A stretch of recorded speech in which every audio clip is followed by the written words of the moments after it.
di ayat 10 itu faqultu astaghfiru rabbakum innahu kana ghaffara. Di lisan Nabi Nuh alaihissalam sudah diajarkan ya, sejak eranya Nabi Nuh alaihissalam bahwa orang-orang yang berbuat salah itu ya diingatkan potensinya. Ada rahmat Allah Subhanahu wa taala untuk memperbaiki kesalahannya sehingga menjadi saleh. Ya, ini satu fitrah. Jadi di setiap era itu selalu percikan rahmat Allah itu diberikan kepada setiap hamba ya melalui utusan-utusan Allah. Di era-eranya ada rasul ya, ada nabi, kemudian rasul nabi berhenti ya dengan hadirnya Nabi Muhammad SAW dan wafatnya beliau, selesai era kenabian, selesai era kerasulan, maka semua petunjuk-petunjuk yang telah sempurna itu diteruskan oleh sahabat beliau dari kalangan ulama. Nanti kalangan ulama ini mengajarkan kepada ulama di generasi selanjutnya, di tabi'in, tabi'ut tabi'un, sampai kemudian kepada kita. Ya, ini pakemnya sudah ada. Jadi dalam diri kita ini boleh jadi setiap manusia itu kan tidak ada yang suci ya, kecuali para nabi dan rasul yang memiliki sifat maksum, dijaga dari kesalahan. Boleh jadi saya, Anda, kita berbuat satu kesalahan, tapi rahmat Allah menjadikan kita itu mendapatkan fitrah untuk memperbaiki itu. Nah, ini yang nggak dimiliki oleh setan. Setan itu salah ya salah, kan? Salah ya salah. Jadi ketika dia berusaha untuk mendapatkan rahmat Allah pun dengan taubat itu selalu terhambat dengan kesombongannya, istakbar itu. Ya, satu kali ditawari untuk bisa mendapatkan ampunan pun, ya lalu diberikan satu syarat untuk hormat kepada jasadnya Adam pun, kan, itu tetap kemudian dia abai. Sekali lagi saya ingatkan untuk menekankan bahwa kita ini tercipta sebagai manusia, bukan setan.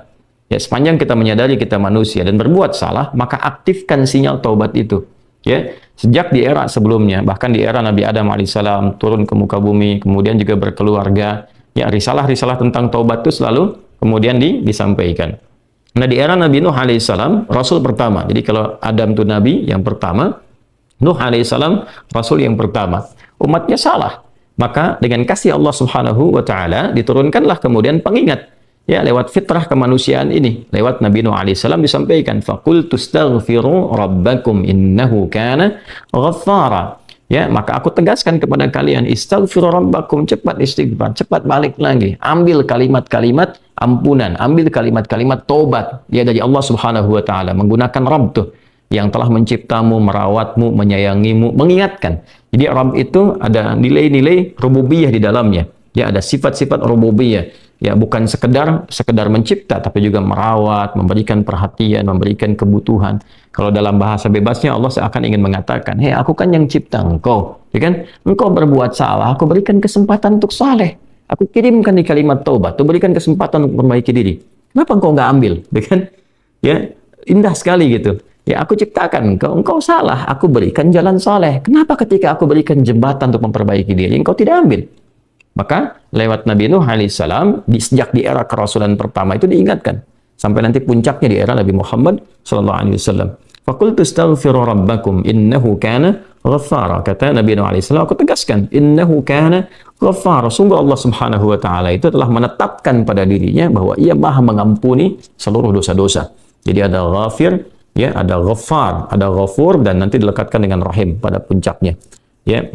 Misalnya di surat Ghafir, di ayat yang ketiga, Ghafirid dzambi wa qabilit taubi, itu menggunakan kata ghafir. Lalu kalau kita jadikan superlatif, ya, dinaikkan lagi tingkatnya menjadi lebih banyak, terus mengampuni dosa, mengampuni lagi, itu dirubah kalimat dari ghafir menjadi ghaffar. Kalau tanpa batas diberikan kemudian sifat yang ketiga yaitu ghafur. Ya, kalau hamba menyimpulkan apakah memang masih diterima, maka Allah turunkan puncaknya berupa sifat rahmatnya, rahim. Qul ya ibadiyalladzina asrafu ala anfusihim la taqnatu min rahmatillah. Innallaha yaghfiru dzunuba jami'a. Quran surah ke-39 ayat 53. Balik ke sini.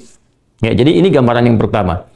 Sejak di era kenabian turun yang Al-A'raf ayat 23 itu Rabbana zalamna anfusana, kan Nabi Adam alaihissalam mendapatkan kalimat itu. Lalu di era Nabi Nuh alaihissalam sebagai rasul pertama diingatkan juga dengan potensi sifat-sifat kebaikan ini yang menjadikan manusia tertuntun untuk senantiasa berbuat baik. Lalu apa sifat rahmatnya?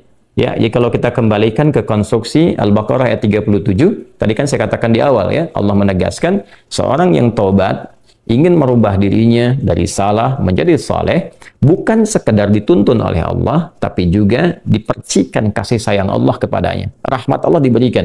Ya, kembali ke Quran surah kedua ayat 37 itu, fatalaqqa Adamu min rabbih kalimatin fataba alaihi innahu huwat tawwabur rahim. Jadi bukan tawwab saja, tapi rahim juga. Bukan sekedar Allah terima taubatnya, tapi kasih sayang Allah pun diberikan kepadanya. Nah, apa di antara jenis kasih sayang yang Allah berikan kepada seorang hamba yang mau taubat?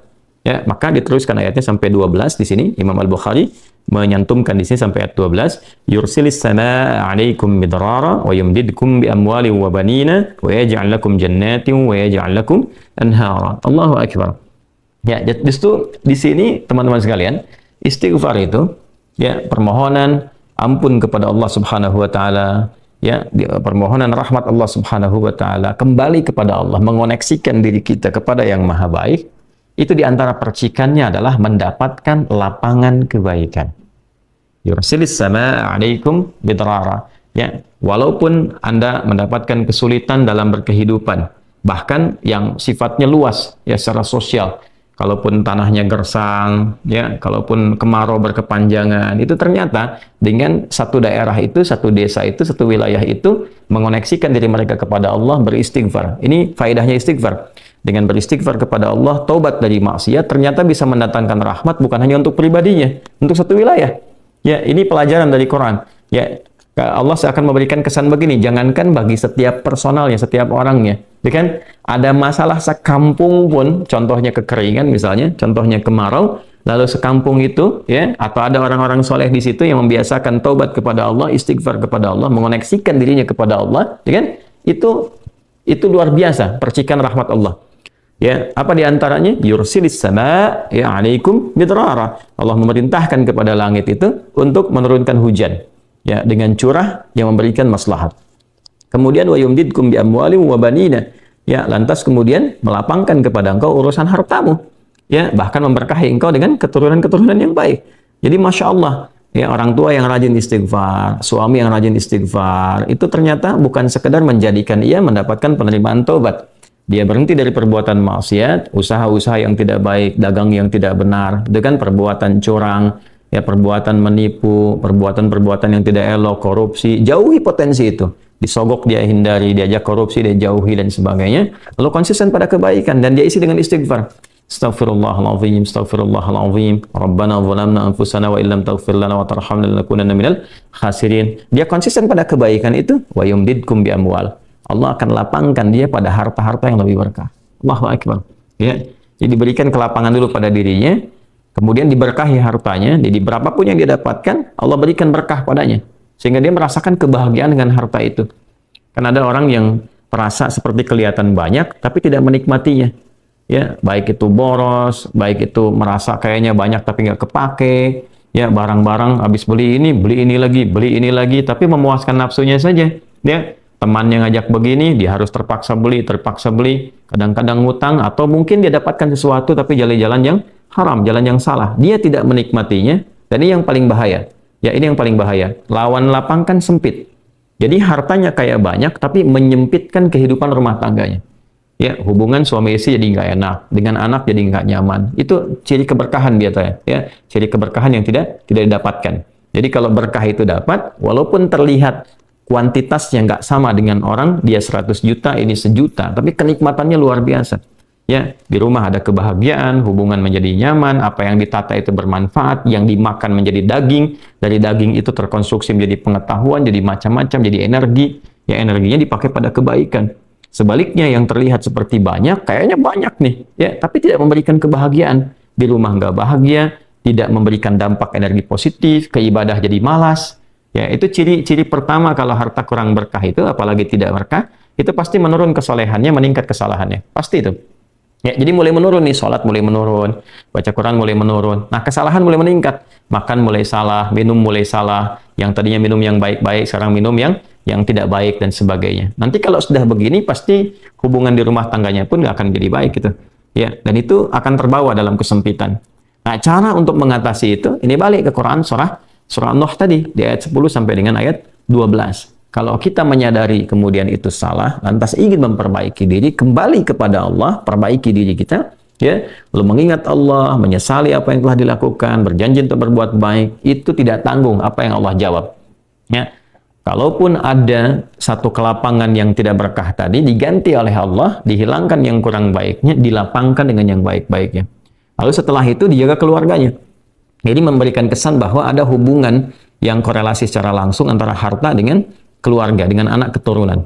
Jadi hati-hati, saya ingatkan kepada para ayah, pada saya pribadi dan kita semua, jangan sampai membawa yang haram ke rumah. Sekali lagi, jangan sampai membawa yang haram ke rumah. Jadi kalau istri sudah memasak itu di dapur, menjadi makanan, dikonsumsi oleh anak-anak jadi daging, ya, dikonsumsi jadi daging nih, itu jadi karakter. Ya, itu sudah fitrah, sudah umum begitu. Jadi kalau dia baik, akan membentuk kebaikan. Kalau nggak baik, akan merubah ya, pada keburukan. Kontrolnya susah di situ. Ya, sangat sulit sekali. Nah, caranya tadi kembali kepada Allah, tinggalkan yang kurang baik tadi, nanti Allah rubah. Ya, cara dia mendapatkan harta itu, walaupun awalnya terlihat nggak nyaman, karena kan merubah diri, mengeluarkan yang kotor dulu. Ya. Ya kalau terlalu banyak kotoran, mandi kan ya agak cukup pekat tuh mandinya, bersihkan lagi, terasa nggak seperti biasa. Tapi setelah dibersihkan semua jadi enak kan?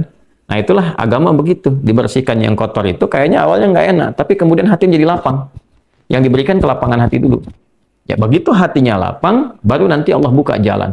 Ya setelah hatinya lapang, bagus, dan dinilai baik ini punya kemampuan untuk bertindak dan mengelola apa yang didapatkan, dilapangkanlah rezekinya karena dia sudah dinilai pandai untuk mengelolanya. Setelah itu diperbaiki keturunannya. Ya. Wa banina wa yaj'al lakum jannatin wa yaj'al lakum anhara. Bahkan setelah itu dibikin kaya lebih dari sebelumnya. Ya, asetnya ditambah lagi, diberikan kenikmatan hidup, ya sampai dijaga hingga kembali kepada Allah Subhanahu wa taala. Itu faidah istighfar. Jadi kalau kita biasakan bertekad, berniat memperbaiki diri dari yang salah menjadi baik, itu Allah sudah berikan motivasi. Aku bukan hanya terima taubatmu, tapi aku rubah keadaan hidupmu lebih istimewa, lebih mahal nilainya dibandingkan dengan keadaan sebelumnya yang terlihat seperti fata morgana. Kemudian dikuatkan dengan Quran surah ketiga Ali Imran ayat 135 ya. Di sini disampaikan Allah Subhanahu wa taala berfirman, a'udzubillahi minasyaitonir rajim. Bismillahirrahmanirrahim. Walladzina idza fa'alu fahishatan aw zalamu anfusahum ini dzakarullaha fastaghfaru lidzunubihim. Wa may yaghfiru dzunuba illa Allah wa lam yusirru ala ma fa'alu wa hum ya'lamun. Di highlight di sini di firman Allah Subhanahu wa taala, dzakarullaha fastaghfaru lidzunubihim. Ya, yaitu orang-orang yang mendapatkan rahmat Allah Subhanahu wa taala itu. Jadi ini korelasinya dengan ayat 133. Jadi ayat 133 itu Allah Subhanahu wa taala berjanji bagi orang-orang yang menyegerakan istighfar. Jadi ingat dosa hari ini nih. Sekarang misalnya malam nih, kita ingat ada dosa yang dikerjakan. Lantas ketika ingat itu istighfar. Istighfar, minta ampun sama Allah, gitu kan? Itu menyegerakan sesuatu tanpa jeda disebut dengan sara'a. Ya, sara'a. Jadi ada sa'a, ada sara'a. Kalau sa'a itu menyegerakan sesuatu dengan persiapan. Ya, makanya besok nih ada Jumatan menggunakan sa'a. Fas'au bukan wasari'u.